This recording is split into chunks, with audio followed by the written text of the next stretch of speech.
Thank you, Charlie. All right, I wanted to try to do something to help everyone wake up. I know these 8 a.m. sessions are tough, so you're going to have some audience participation. Gasp. I was going to try to tell a joke, but I couldn't come up with something that was appropriate to share. Maybe next time. So this session is on market design for 100% renewable markets. So the question, get ready. There's actually two. I want you to raise your hand if you agree with either. We'll do one at a time. So the first question, raise your hand if you agree that markets need to change to be able to support 100% renewable systems. Okay, pretty much unanimous or close. Second question, how many of you think markets are fundamentally incompatible with supporting 100% renewable systems? We need to scrap them and go to something completely different. Okay, all right, no one. Well, maybe there's a bit of more spectrum there that we could try to capture between those 2 points during the discussion. But yeah, hopefully that got you thinking a little bit. So yeah, we have a great lineup in this panel. I'm just going to quickly introduce and then get out of the way and let them present. We are switching the order of the first two speakers, so just a quick note about that. So first, we're going to have Todd Levin from Argonne National Laboratory speaking about key challenges, research challenges related to evolving electricity markets. So kind of giving us the nice big picture spread of the landscape. And then we're going to go to Emma Nicholson, who we saw yesterday at the opening session, talking about LMPs, so the case for locational marginal pricing. Then we'll go to Andrew Reimers, who's going to be our kind of commercial representation, talking about negative pricing and how load response can provide ancillary services. And then we'll round out with Erik, who many of you know from EPRI, who's going to talk about kind of various factors that can impact market function. Oh, and I forgot to mention Andrew is from Lancium. So we'll hand it over to Todd. Thank you, Bethany. It sounds like that's working. All right, 1 second. All right, well, thanks everybody. Good morning. Thank you for tuning in. Down just a little, 8 a.m. sharp. So I'm gonna kick off the session with more of just a high-level overview of the types of challenges that we might be facing as we transition towards deeply decarbonized power systems, and with a focus on research needs and opportunities. And just kind of building off of where Bethany started things, it seems like there's general agreement that some things need to change, but perhaps that markets are not fundamentally incompatible with deeply decarbonized systems. But I would call that a little bit of a false dichotomy. There's a whole spectrum in between of what these changes could look like, what they need to be, and what the different pathways might be. And that probably depends on how the systems evolve. So I'm going to try to keep this high level and brief and set up some of the deeper discussion from the panel and from the other speakers. But at a high level, U.S. systems are decarbonizing. We all know this. It's due to both cost reductions and social objectives, both policies and voluntary commercial purchases to support customer social objectives. And there's a number of key characteristics of these types of systems that may fundamentally change how markets operate, at least to some extent. Some examples, there's many more here, but resources with zero fuel cost, zero marginal costs, variable, uncertain weather-dependent generation, opportunity costs, and increasing participation of both distributed resources and also demand-side participation, price-responsive demand. And all of these have implications for efficient competitive wholesale market design, which are really intended to ensure that markets provide appropriate and efficient price signals and incentives for both long and short-term decision making. So I think notably, I know the session is called 100%, I think under 100% renewable systems. We're focusing a little bit more on carbon-free systems, which is a slightly perhaps different definition than renewable, but similar, but also stressing that most of these challenges will emerge to varying degrees even as we approach 100% carbon-free systems. And it's not like you hit 100% and magically things change. There's sort of a spectrum, and some of the challenges will emerge more earlier in that transition and some maybe not until later. But the time is now to start thinking about them because we're already well on our way to that transition. And there's a growing body of literature on these issues. I have a number of citations at the end of the presentation, but there's still a lot of high-level questions. And I think a lot of the literature is focused a lot on challenges and maybe proposing some solutions, but there's still a lot of room for work kind of deep work on understanding trade-offs. So here's actually some questions I had teed up that are a little bit similar to what Bethany led off with, but are market frameworks largely sufficient for a decarbonized future? If so, what incremental changes are needed and which should be prioritized early for implementation? Or are larger fundamental shifts required? And this is a little bit different than saying wholly incompatible, but kind of more substantial changes in underlying market structure. What might they look like? And I think importantly, something that gets overlooked a lot is how might they get implemented in practice, and what's reasonable to expect, or what might that process look like, not just what's the kind of deep economic theory. But in either case, research is still needed to understand these trade-offs. So I'm going to present an approach that we're taking on a project actually with Bethany and Erik, we're partners on this project. And we're kind of reviewing market challenges for a deeply decarbonized future and providing an overview of challenges, solutions, and research needs. So I'm going to focus a little bit more on the research needs. We identified these 7 key areas, and there's definitely some overlap between these, as they're not mutually exclusive or even fully complete, but it's the categorization that we used. And this builds on a report that we published a couple of years ago that looked at some market challenges and opportunities more generally with a little more technical depth, but didn't focus on decarbonization and didn't really address kind of governance and policy issues. And so we're extending that to look specifically at deep decarbonization. So I'm just going to go through these kind of rapid fire. I've got only about a minute or two each for these, and just kind of present the challenges we've identified and a couple of solutions. There's going to be a report coming out on this soon that will have a much deeper treatment, but just to get some conversation going and get some ideas flowing. So this is the kind of matrix of challenges that was in our 2021 report that was not focused on decarbonization. And there's too much to cover here, but maybe kind of teasing the report. It is out there and available. And these we actually prioritized through stakeholder engagement and had voting and quantified the relative priority of each. And then I'm just kind of quickly rolling through here. Here's an updated matrix for deeply decarbonized systems. And these have not been quantitatively prioritized at this point, so they're just in no particular order. And I'm gonna, in the next couple slides, I'll kind of address them one at a time so we can look a little bit at each one. Okay, so reliability and flexibility. What are some key challenges related to maintaining reliability and providing adequate system flexibility? There's going to be changing reliability needs on the grid with new types of new resource mix. Services need to be procured efficiently. Reliability needs to be maintained during periods of extreme events, extreme weather conditions. This is going to become more impactful as you rely more heavily on weather-dependent generation resources, wind and solar, namely. And also ensuring deliverability of reserve products and dealing with inelastic price demand. So these are some, again, a non-exhaustive list of challenges that we've identified and some potential research needs to accompany those challenges. So analyzing and understanding services that are currently unpaid or uncompensated for the services they provide and presumably the value that they may provide to the system. Developing improved optimization simulation tools. So we need to, part of improved market design and improved system operation is having the tools necessary to actually, assess the ability of different resources to provide services on different timescales and things like that, and capturing the cost of providing those services. Improving representation of weather and climate data is important. And so working with climate data sets, climate scientists to understand how weather patterns might change and how that might impact planning decisions and market designs, and then accounting for reserve deliverability in algorithms and dispatch processes.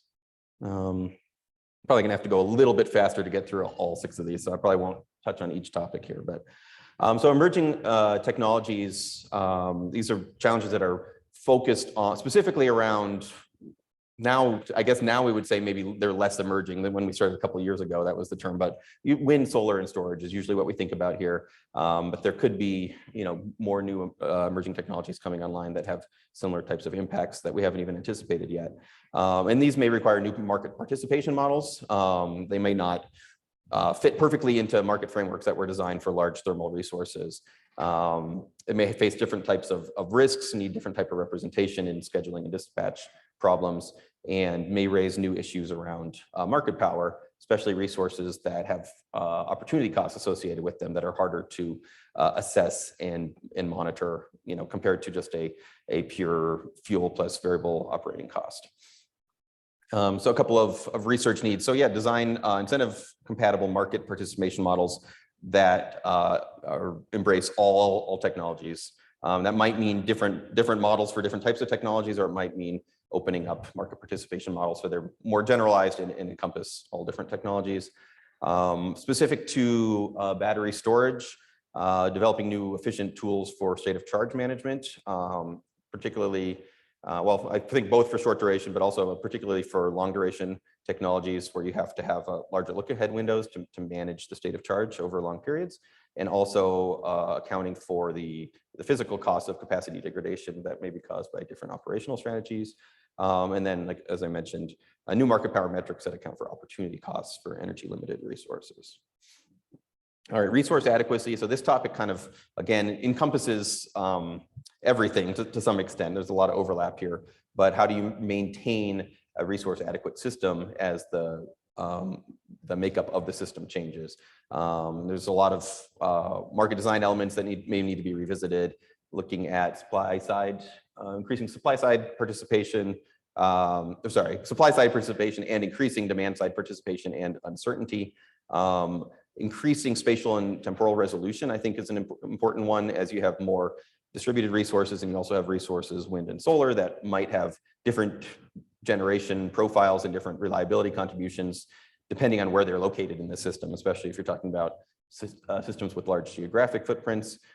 System-wide resource adequacy metrics may not be appropriate anymore. Also, the resource adequacy implications of climate and weather conditions and infrastructure interdependencies. So, I think a big one here is understanding which market frameworks support resource adequacy in systems dominated by resources with zero marginal costs. How do you find the right incentives to keep the resources that you need in the system when those resources have zero marginal costs and LMPs or wholesale prices tend towards zero? Do you need supplemental capacity mechanisms or different types of operational reserve products, or no changes at all? It remains to be seen to some extent. Increased temporal granularity to capture these hourly, daily, seasonal, and also temporal differentials in outages and generation availability, low probability, high impact events, and also being able to capture common mode failures across multiple infrastructures. Texas 2021 is a great example of that, where there's correlation between the outages. It wasn't just that we got unlucky and hit a lot of random outages that happened to happen all at once. It was because there was underlying factors that led to widespread system impacts, and those aren't always accounted for in planning and in metrics. Okay, price formation, improving or revisiting scarcity pricing.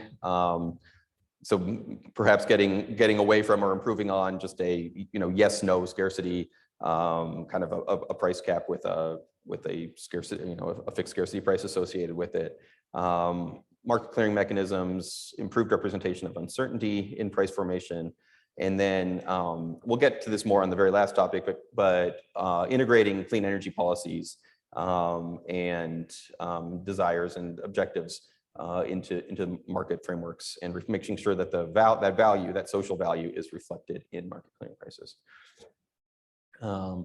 So assessing market power impacts of different scarcity pricing schemes, I think, is important, because anytime you have periods of high administrative prices, it does lead to potential for market power influence. Understanding how operational scarcity pricing interacts with longer term resource adequacy mechanisms. More frequent market clearing is an interesting one too. It's another way to provide essentially flexibility to the system. And I think, I'm not sure if Erik's going to get into this in his talk, but I know this is an area he's interested in, is kind of using more frequent market clearing as another approach, rather than developing entirely new services. And then also interactions between clean energy incentives and carbon policies, and how they have potentially different impacts on market prices and what those implications are. All right. Transmission and distribution coordination. I'm going to pick up the pace just a little bit more here. But I think this is going to become an increasingly important area as you get more and more participation from demand side resources, interactions between wholesale pricing, retail pricing, participation models for distributed resources, tariff structures, policy and regulatory considerations for DER integration. So yeah, just a couple of research needs, regulatory and technological barriers that prevent or inhibit coordination between the wholesale and the transmission side and the distribution side. Looking at different market structures, market participation models, understanding the costs and the benefits, and looking at potentially different tariff structures and how that impacts on the retail side, impacts the wholesale side. All right, transmission planning. This is also becoming increasingly important, receiving increasing attention, especially with increasing weather-dependent generation resources, objective of geographic diversity, kind of goals towards more coordinated multi-regional transmission planning, coordination with generation expansion planning, co-optimization potentially, or even just more integrated processes to make sure that you have you're developing the transmission infrastructure for the generation portfolio you're expecting, not being responsive and starting that process once it's already developed, because transmission planning and implementation is a lengthy process due to slow interconnection and just all of the engineering constraints involved. And also capturing the value of non-wire solutions, I think, is an interesting one, as storage as a transmission asset and other opportunities to provide transmission services without building new wires. So let's say non-wires alternatives I mentioned, specific new software for offshore wind interconnection presents unique challenges and kind of different problems, and with growing demand for offshore wind technologies. All right, last one. I got about a minute left here. So governance and policy. So this is a topic that we added in this iteration of our review to focus on the deep decarbonization situation, just because so many investments are being motivated by either social objectives, like I said, or voluntary purchases, or changes in price. And we have a bit of a messy policy landscape in the US, where we have state policies, we have federal policies, we have ISOs that cover multiple states in some cases, and there's just a lot of interactions here, and can lead to some market inefficiencies. And so improving coordination between policy design and implementation and market design is important. One more to maybe highlight here is kind of the lack of mandate for a clean, firm energy market product. And maybe that's totally fine. Maybe that doesn't need to be the case, but that clean energy policies often don't account for reliability considerations that are a reality in market planning and market operations. And so how do you kind of square those policy mandates with the operational reality of the grid? And I think I'm at time here, so I'll just kind of skip ahead to the closing. I think the core of all this is systems are evolving, markets need to evolve as well. I think we can all agree that fundamental economic principles should be observed. Whether that means that markets are working perfectly as they are and just need some tweaks, or there's kind of bigger overhauls are needed. That's still somewhere in between, still a little bit up for discussion. I think it's important that there's no single correct answer. Many of these different types of approaches could work, and many of them could work equally well. It's about having good foresight, efficient implementation, and being flexible as markets evolve, and considering market objectives, social objectives, policy interactions, and also I think the realities of governance and implementation, like I said before, are important to consider. So I'll leave it there, and there'll be plenty of time to discuss afterwards. Thanks. Great, thanks Todd for that. Hopefully that's gotten the juices flowing with everyone, and with the lights coming on, and it's a lot brighter in here. Hopefully that helped. But that was a great overview, so thanks for setting the stage. So up next, Emma Nicholson, who's a senior economist at FERC, is going to dig into the LMPs. Hi, thank you so much for joining us at this first session. My talk will not communicate anything you don't already know. I feel like might be preaching to the choir here, but as a bureaucrat, I have to always come with a disclaimer that my views that are expressed in this presentation are solely those of Emma Nicholson. They do not necessarily reflect those of the Federal Energy Regulatory Commission, its chairman, commissioners, or staff. So to be clear, I'm speaking for myself here. And what motivated my presentation is, if many of you seen in the trade press articles questioning the case for LMPs and marginal cost pricing more generally, which is a fundamental economic principle. And those, I think they first started, and they weren't terribly sophisticated, but they kept coming. I remember sort of thinking to myself, oh my God, they're lawyers. How could they possibly be even worth listening to? But I realize that is a very incorrect stance to take, and we should all challenge our orthodoxy. And it is actually, I think, a useful conversation to have, because as Bethany's opening question to this audience about do reforms need to be made?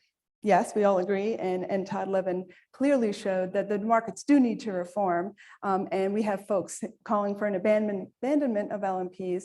And I still think that they are worth pursuing. And I'm on the track of the E&AS, energy and ancillary services markets have worked really well. And I think that we should continue to try to leverage them to the benefit of consumers and resources as going forward.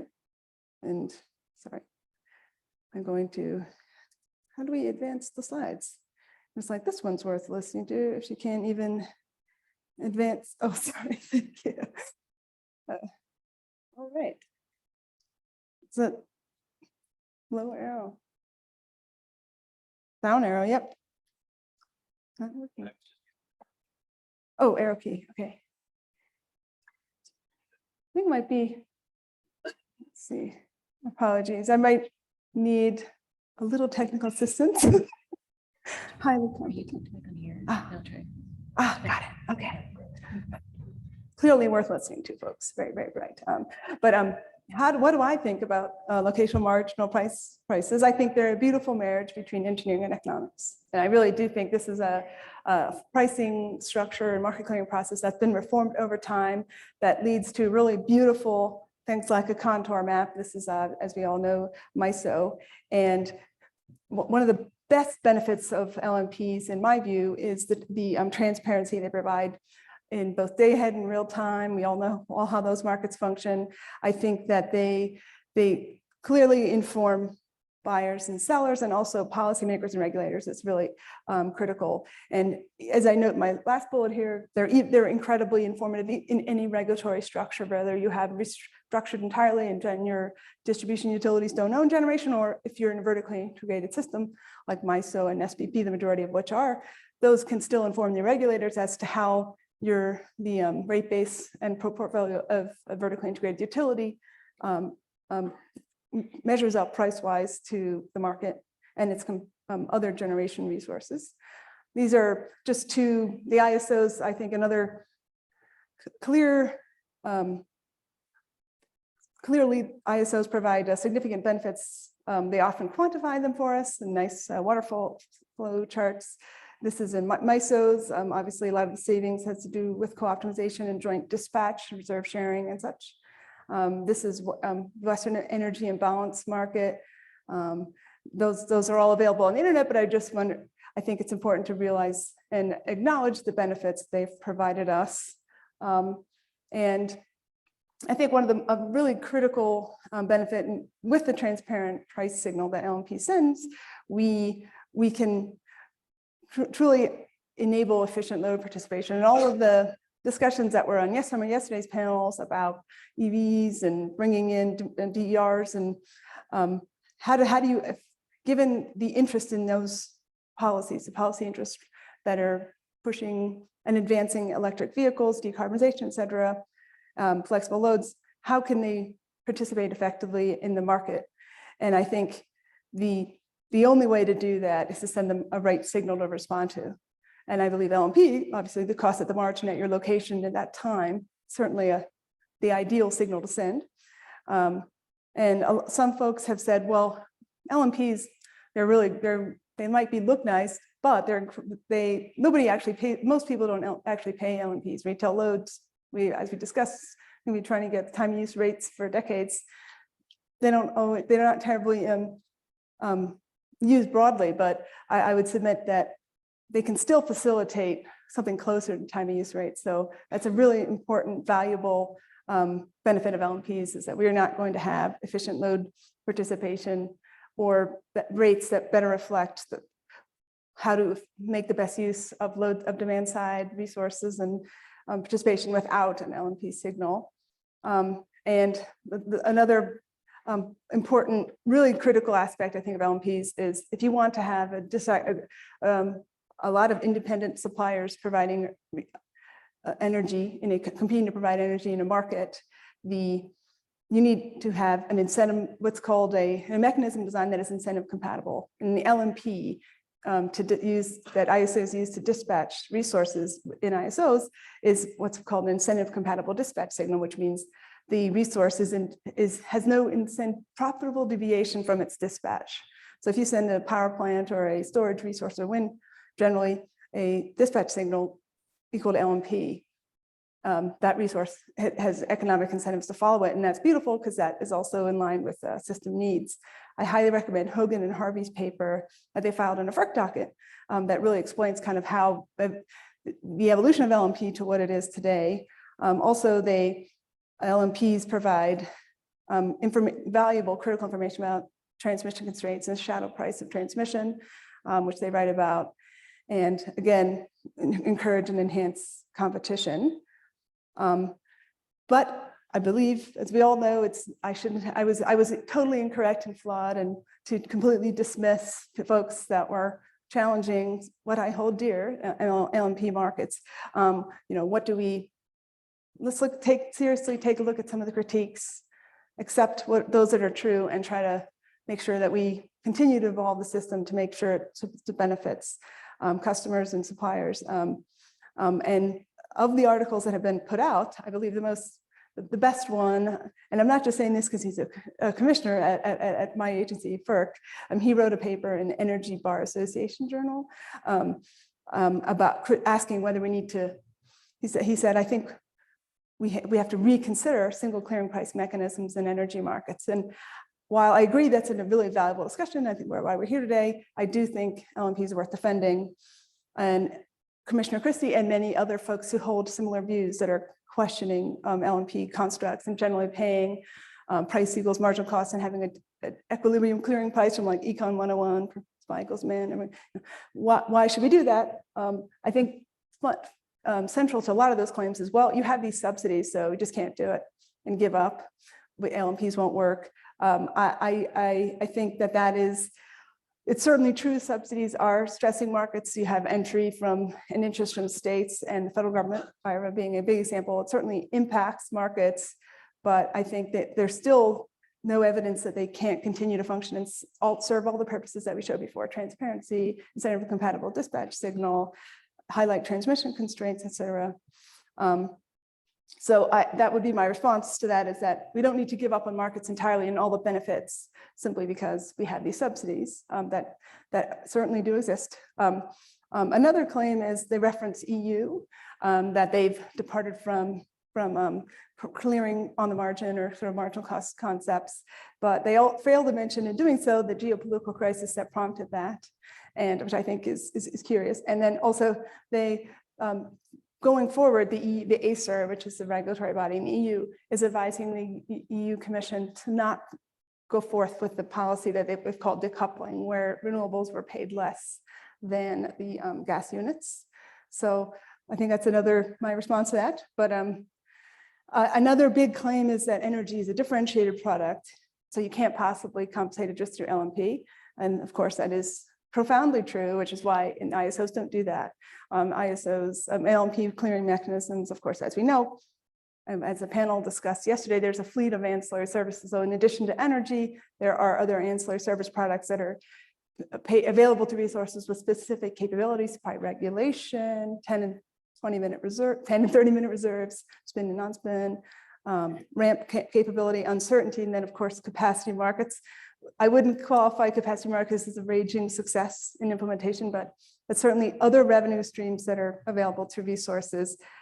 And as Todd discussed, and all the panelists on the panel session 1, they're actively, all the ISOs are actively pursuing reforms to their market to better meet system needs and value some of these new capabilities that are needed. And so my rebuttal to there's a lot of different characteristics is yes, and we're trying to define them and create products to compensate for them. And I completely agree with Todd's Levin's assertion, not assertion, excuse me, slides where he said there's a lot of different ways. I think there isn't a silver bullet solution, it's more of a set of tools. And I'm very happy to see the different ISOs are pursuing different means and market reforms to refine the markets, not abandon them, but build upon them and to make them evolve to meet the future needs.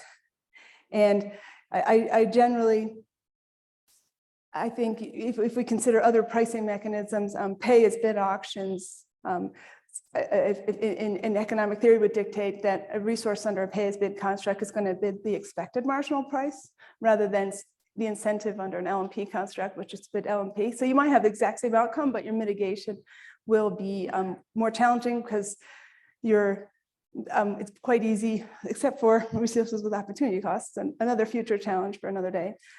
It's much easier to mitigate a resource when it's incented to bid its marginal costs as it is under an LMP construct. That's not this when they say pay as bid won't work, but I think certainly you'll have the major incentive compatibility goes away with pay as bid if you want to send a marginal signal, and you wouldn't have necessarily have an appreciably different outcome. Convex hull pricing has also been proposed. I don't know if you may recall PJM considered it a couple of years back and actually found it wasn't computationally feasible. And I think on the timescale in terms of sending a real-time signal is certainly very challenging to do. Other forms, power pools and joint dispatch agreements can achieve efficient operation, but you lack that transparency. So some folks have seemed to propose like return to cost of service rate making, and I personally, I'm not sure that the situation warrants that, but that's their alternative. And so I think in terms of like refinements, there's always room for improvements, as we said before. I don't know if you remember in economics, your Econ 101 professor would say, let's assume a tax, but it's a lump sum tax. It doesn't change behavior on the margin, so we can still have efficiency. Obviously, I think one of the nice things about LMPs is they're ruthless. They're just telling you this is the cost, and it's going to be based on what folks bid. And certainly the incentive structures that things like the PTC give resources can create are born out in these prices that we see. This is an example of negative prices put out by Steele, Milstein, and Mills, and Bollinger, a really interesting paper. And negative prices is something that does happen because of as we all know, their incentives, and that creates a signal for load to participate, but also that negative price is based upon a policy instrument, not necessarily marginal cost. So I think they are really useful for reflecting kind of what efficient, the incentives that your subsidies and structures and incentives are giving resources. So that's something that they can do. And generally, I think we all understand the challenges. I don't need to go over this slide. I would only commend to you, the ISO markets are not designed to achieve these state policies and federal policies. They simply have to react to them. And I would submit that we shouldn't throw away all the benefits simply because those subsidies exist, but rather still strive to make them better. And I think ESIG certainly actively doing that. And I also recommend a FERC docket on the topic. We've had a couple of the folks in this room were panelists on our conferences we held in fall. And we also, the commission in April 2022 issued an order directing the ISOs to report on how they propose to meet their challenges in the next 5 and 10 years in the light of changing system needs. Those reports came in October 2022, and comments came in on January 23. And there's a lot of great information from each of the ISOs that are jurisdictional to FERC. That's everyone but ERCOT on their views. And I will say all of them, they were asked a separate set of questions by Commissioner Christie, should we continue LMP? And they all emphatically said yes. And New York ISO included the Hogan-Harvey paper in their response. So I thank you very much. If you want to get any of that information in the FERC proceeding, please just see me or send me an email. I'm happy to provide you with how to access that. Thank you for your time.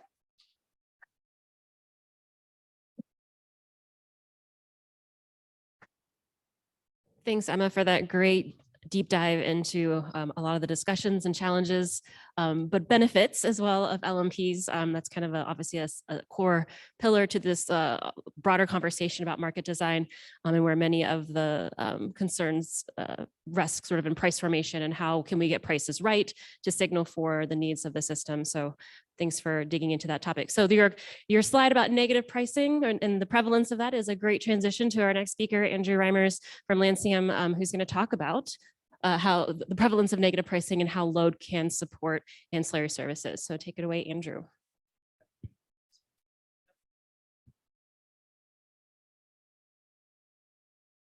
Okay. Bethany didn't have a joke, but I do, if you'll humor me. Three-legged dog walks into a bar. What does he say? I'm here to find the man who shot my paw. All right, that's enough of that. I'm going to be talking to you guys about controllable loads for ancillary services, and then at the end, I will go into how green hydrogen might be a good opportunity for this type of situation. So jumping in right where Emma left off, we are all aware the penetration of renewables onto the grid is increasing over time. That's resulting in more volatility, more uncertainty as to production schedules and things like that, more need for flexibility. It's also resulting in a higher frequency of zero or negative pricing throughout a lot of the country, particularly this area in the middle of the country that has a lot of wind and low net load. That is why those negative pricing are one reason that load resources might be a particularly effective source of flexibility. Another argument for demand response over, say, storage would be the sort of arbitrary duration that demand response can act on. So demand response can be on or off for as long or as little as it really needs to be, depending on the economics of the situation, at least some kinds of demand response. And BNEF tends to agree with this assessment and projects that to accommodate all of the intermittent renewables that are expected to be on the grid would require a pretty big increase in the amount of demand response on the grid. The way that need for flexibility manifests itself, or one of the ways in which that need for flexibility manifests itself, is in an increase in the procurement of system level ancillary services. So as the penetration of intermittent renewables increases, there tends to be an increase in the megawatts of ancillary service procurement. We've gone over the types of ancillary services, in particular, this guy at the bottom, ECRS, which was just launched a week ago, seems particularly designed to account for things like the duck curve evening net load ramp, where the operators actually have a part of the mandate of this ancillary service is that when the net load ramp rate gets above a certain point, they can start deploying ECRS to kind of convert those reserves into energy. And I was told that I was allowed one shameless commercial shill slide. And so I'm here to tell you that Lancium Smart Response is a really effective platform for turning loads into flexibility resources. So Lancium Smart Response with controllable loads can respond to prices. We're actually the only non-battery load resource that has been approved to operate in SCED. So we can accept base points from SCED. We can follow dispatch instructions. We can provide primary frequency response, any kind of regulation, RRS, all of that stuff. Lancium Smart Response also has the ability to load match with zero carbon energy. So whether that's load following with a physical asset or some kind of PPA or something like that. So I'm going to get into a couple actual examples. So this is an actual figure from one of our resources, which is a crypto mine, which I'm sure people have a lot of opinions about. But what this is showing, the red line here is our power consumption at one of our resources, and the blue line is the settlement point price that resource is paying. And what this figure shows is that as the settlement point price gets above the break-even point of that resource, the resource is curtailed down by Smart Response. And you can see that there's some oscillation there, and the resource is able to ramp up and down accordingly as the price goes up and down. Similarly, we have a figure here of a frequency event. So the blue line here is system frequency. The green line is a unit's power consumption, and the orange line is like RS deployment. So the ancillary service being released into SCED to resolve the frequency situation. And what this shows is there was a trip, something like a trip, ancillary service was released to the system, power consumption goes down. As frequency is recovered, power consumption starts going back up. And so this is all handled by primary frequency response and RRS deployments at ERCOT. So that's some real life examples of how Lancium Smart Response works. I wanted to get briefly into kind of the economics of this. If we're thinking about how markets will evolve in a 100% renewable landscape, and if there are a lot more controllable loads participating in that market, the economic rationale for how they offer ancillary services is a little it's a little different than how it works for generators. So a couple of the things that go into the decision for how much a generator is going to, or a load resource is going to offer to provide ancillary services, it has a break-even price. That break-even price, like Dick was saying yesterday, it's basically the price at which it's indifferent to running or not running. It's producing some amount of value as long as the electricity price is less than or equal to whatever the number is. Say it's $100 per megawatt hour in this example. Providing an ancillary service as a load, if it's an up reserve, means you have to be consuming energy to provide the service, because the reserve is your ability to turn down. And so there's a couple challenges with that. One is you might not want to turn down. And so the likelihood of being deployed has to factor into the price you get for providing that ancillary service. So for example, regulation tends to be deployed much more frequently than RRS or non-spin. And so for us to be indifferent about providing regulation, we need a much higher price for regulation than we would get for RRS, for example. The other challenge is that if the real-time price of energy is higher than our break-even price, either A, we don't have a hedge, and that means we don't want to be consuming energy because it's more expensive than the net earnings we're getting for providing the ancillary service, or B, we do have a hedge, and we'd actually rather liquidate that hedge and turn down than consume the energy and provide the ancillary service. So I'll try to give a quick example.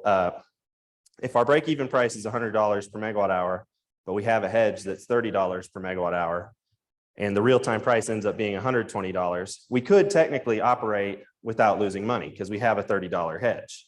But we'd rather sell that hedge and make the $120 per megawatt hour than run, which is only worth $100 per megawatt hour. So that's kind of how the economics work. And in a market like ERCOT that does not have real-time co-optimization, the opportunity cost of being on the hook to provide ancillary services is more severe. So there's just more risk with providing ancillary service when the energy price might be high, when you can't easily spin out of it in real time with real-time co-optimization.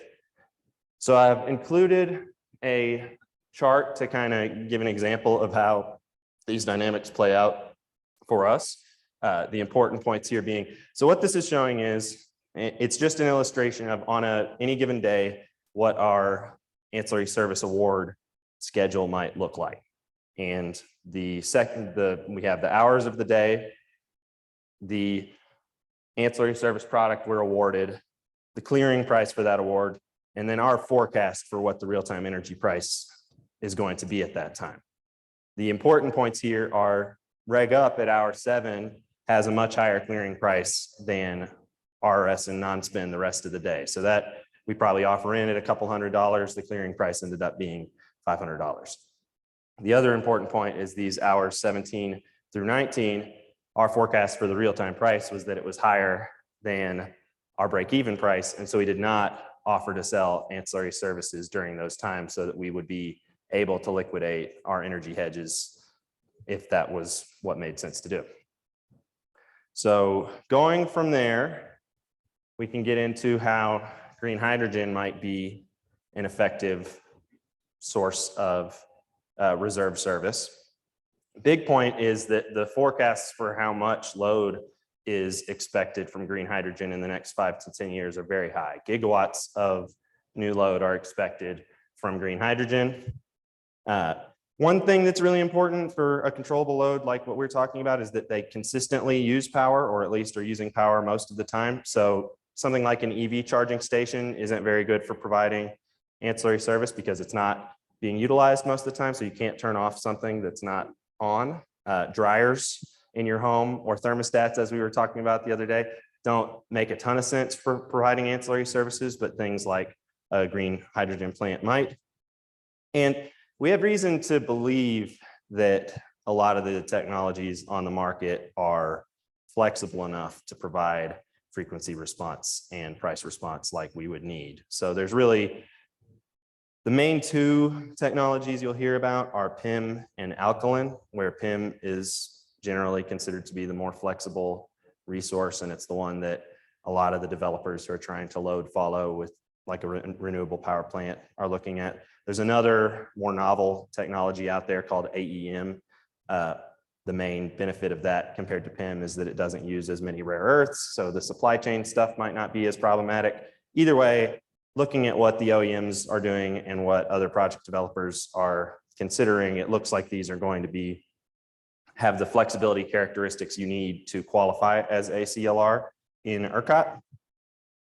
Our analysis is that the combination of providing ancillary services, which is a revenue source, and responding to real-time prices, which is a way of avoiding high-cost electricity, is sufficient, at least in areas with high frequency of low or negative pricing, to make green hydrogen cost competitive with conventional hydrogen production, particularly with the PTC that was approved through the IRA. I have this chart on the right. What this is trying to show is that another kind of novel aspect of being price responsive as a controllable load for green hydrogen, the conventional industrial capital model is one that the capital is such a big part of the overall economics that utilizing that capital is really the name of the game. So getting your capacity factor up to 95+% is a really important part of the overall project economics. With green hydrogen, electricity is such a big part of the overall cost that you can make trade-offs between the cost of electricity and the utilization of capital. So what this chart is showing, the orange line is like the percentile of electricity prices averaged for that percentile. So if we were to operate 70% of the time at only the 70% of lowest prices in load zone west, that would average out to something like $16 a megawatt hour, which is really affordable. And if we kind of follow this plot along, the minimum levelized cost using those inputs for the cost of electricity is something like $2.60 per kilogram. The IRA PTC is $3 per kilogram. So if your cost is only $2.60 and the PTC is $3 per kilogram, you're already making money without even gaining any revenue on top of the PTC. So and in another important point, it's unclear yet how the qualification for green hydrogen is going to go, but it may require some kind of load matching with zero carbon energy, and smart response is also an effective tool for doing that load following. I do have a laundry list of challenges for green hydrogen though. I know that this is mostly a power conference, but you'll all be hearing more about green hydrogen in the years to come. And in my year of studying this, I have collected a lot of not quite deal breakers, but challenges. The biggest thing is the offtake problem. Everyone wants to make hydrogen these days, but it's really unclear what anyone's going to do with it once you have it. There aren't big end users for it yet. The transportation infrastructure and storage infrastructure is small to non-existent. There is hypothetically export demand to Germany or Japan, places like that. But if you're building a big hydrogen project on the coast, you're not getting nearly as many of those negative prices. And so the electricity price economics aren't as favorable. If you move the project to an inland area where the electricity prices are better, the transportation and storage options aren't as good. And so that's a pretty big trade-off to sort out. Green ammonia is one viable, workaround there. Ammonia isn't the most benign substance on the earth, but we do know how to move it around and there is a market for it. And so an inland green hydrogen facility might likely prefer to be a green ammonia facility where they could sell the ammonia to farmers and things who happen to be pretty good overlap with that negative pricing region that we showed earlier.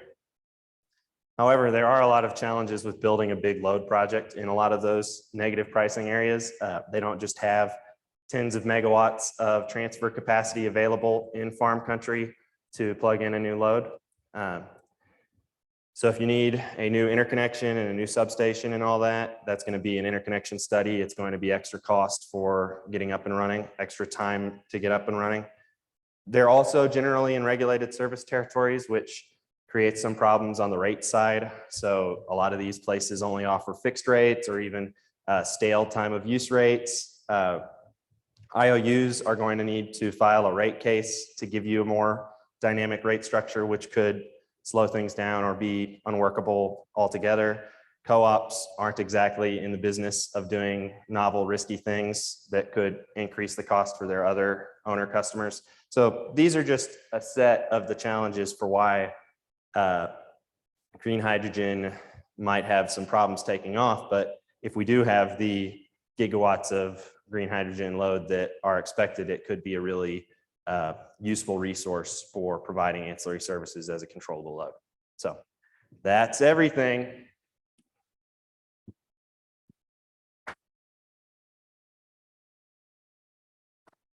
Great, thanks, Andrew. I appreciated the joke. All right, our last speaker is Erik from EPRI, who's going to talk about various factors that impact market functions, including storage. Erik is a principal at EPRI and is a longtime participant and sort of serves in various roles and wears various hats across the ESIG family. So welcome, Erik.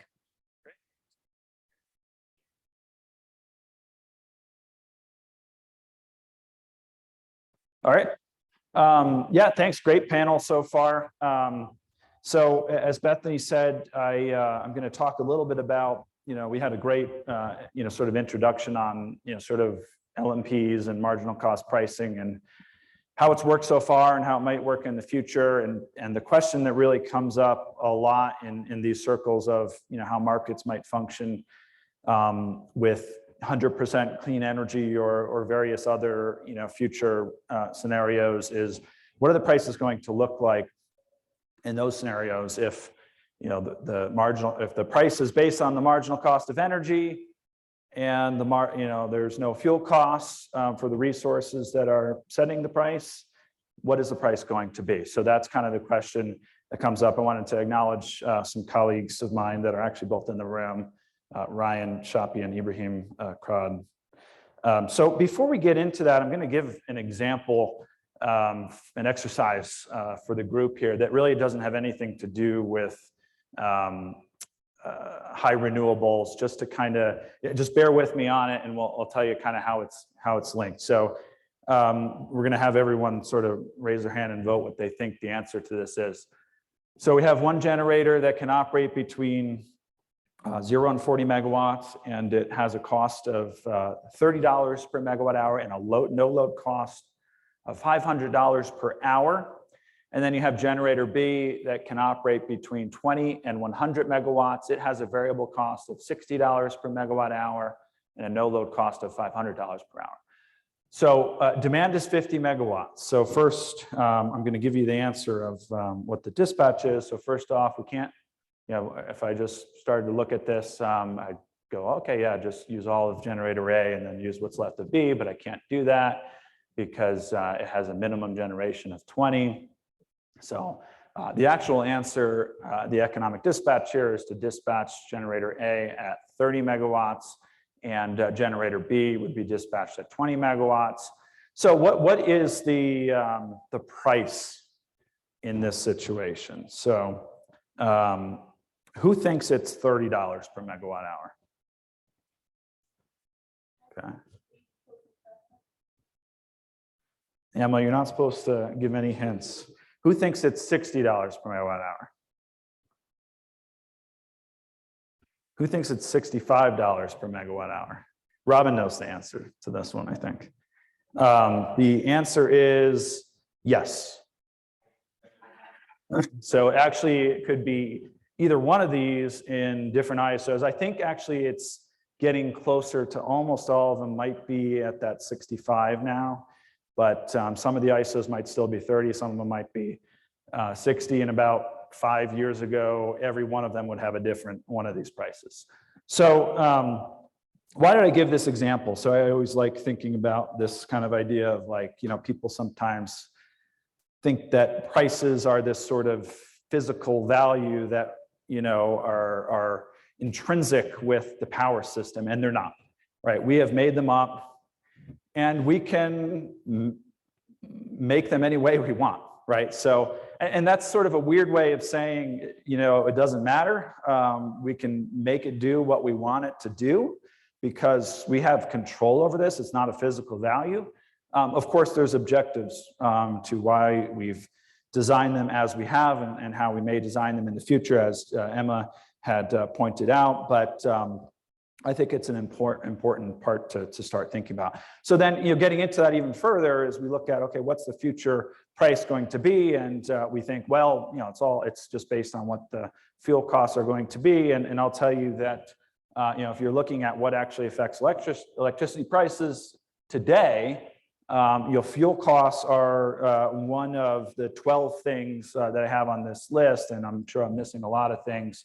But there are a lot of different features that change across how we design those markets that are going to influence how the price is set and who sets the price, and all the settlements that might provide these additional incentives outside of what the you know, what the posted uniform clearing price is. And all these things are very important. All these things will influence the price on that future system.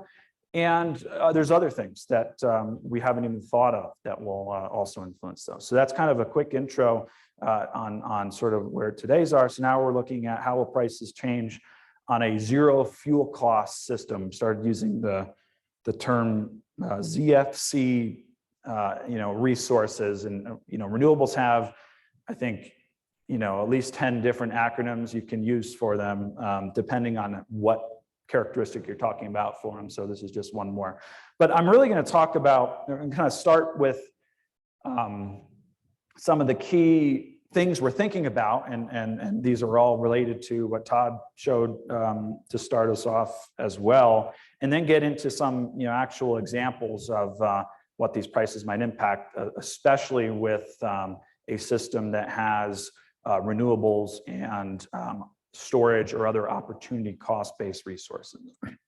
So price formation within deep decarbonized electricity markets. What are some of the questions we have? We had a great workshop at ESIG back in 2019 that had a number of different working groups, and one of them was looking at electricity markets. Some really great information there. I think these are some of the questions that came out of that discussion. So how will markets enable the transition? How do we sort of get that, meet those clean energy goals in the most efficient way? Do markets play a role, or is policy really the main factor there? What will the prices look like? Will average prices decline? Will prices become more volatile? The demand side obviously is a big part of all of this, and I agreed with everything that Dick said yesterday. But how does it fit on that future system? How does it help set prices? Bethany's question to start us off, will substantial changes to the design and structure of markets be necessary, or, you know, do we have all we need with how we have the design set up for today? I think I have both of her questions on here. Is that existing market design functional for this scenario, or what other mechanisms do we need to do to support investment as well as short-term operational reliability and in innovation, right? So I kind of think that, you know, markets sort of do at least three things. They're there to incentivize investments that are necessary. They're there to incentivize short-term reliability needs that will help us maintain reliability. But they're also there to spark innovation so that new technologies can come in and compete with those if they're able to provide services more cost effectively or otherwise improve upon it.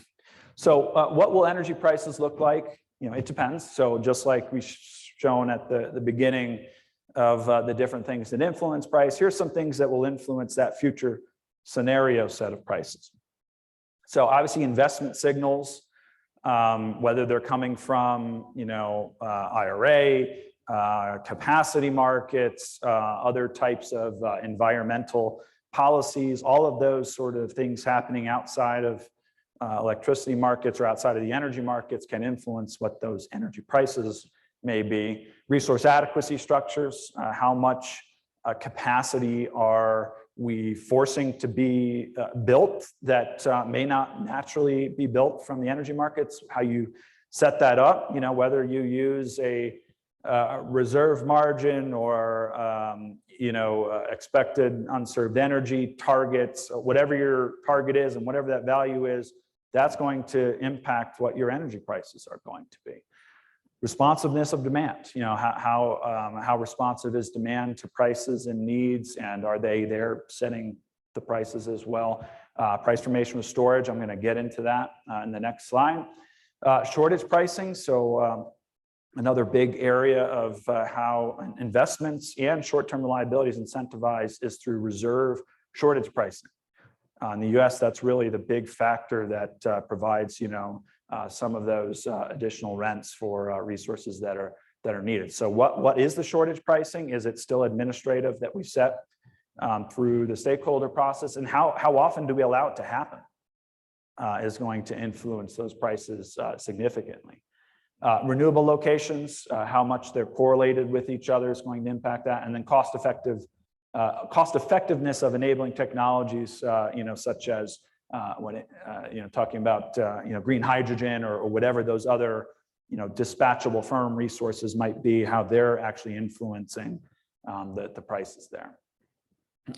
So these are some of the key questions. On top of that is what is the marginal cost of these different resources? How you define it? It's not just fuel, right? So there's other things that are coming, and they may not be sort of in a megawatt hour volumetric basis, but they could be variable based on other factors.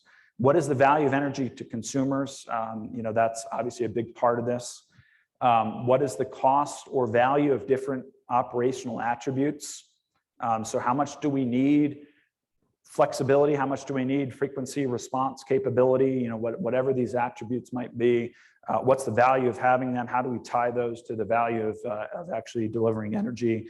And then how do retail customers understand and react? And I think heard a lot about that in yesterday's session and the task force that we have. So I'm going to give an example here to now kind of dive into the last thing I wanted to talk about, which is actually, I think, the title of the talk that I had on the agenda, and looking at how energy storage on a system that is essentially all renewables and energy storage, how is storage going to impact the prices on this type of scenario? So, we run a lot of simulations. Ibrahim's run a bunch of these that we started looking at, what's actually happening on the system, because, people are not quite sure like exactly how this works and, what the marginal cost is when there's no driver, no fuel cost to sort of drive everything else. So we looked at a case, and then sort of the traditional, option of trying to evaluate like what is the marginal provider is to kind of increment your demand by a small amount and then see what happens. You can kind of learn. And typically on today's system, when you do that, the marginal provider is providing 1 more megawatt, right? And it's pretty obvious. Okay, I added 1 increment of demand, and this generator provided 1 more megawatt of generation, and that's the marginal resource. It's pretty straightforward. Not quite so straightforward on these future systems. So we did that, We increased that 1 megawatt hour of load. And what we saw is that 1 megawatt hour of load in the interval we were interested in, which was hour 10, actually had sort of this rippling effect across time intervals. And so what happened was in hour 10, there was a shortage price. So the price spiked up, to $1,000 per megawatt hour, whatever the shortage price is.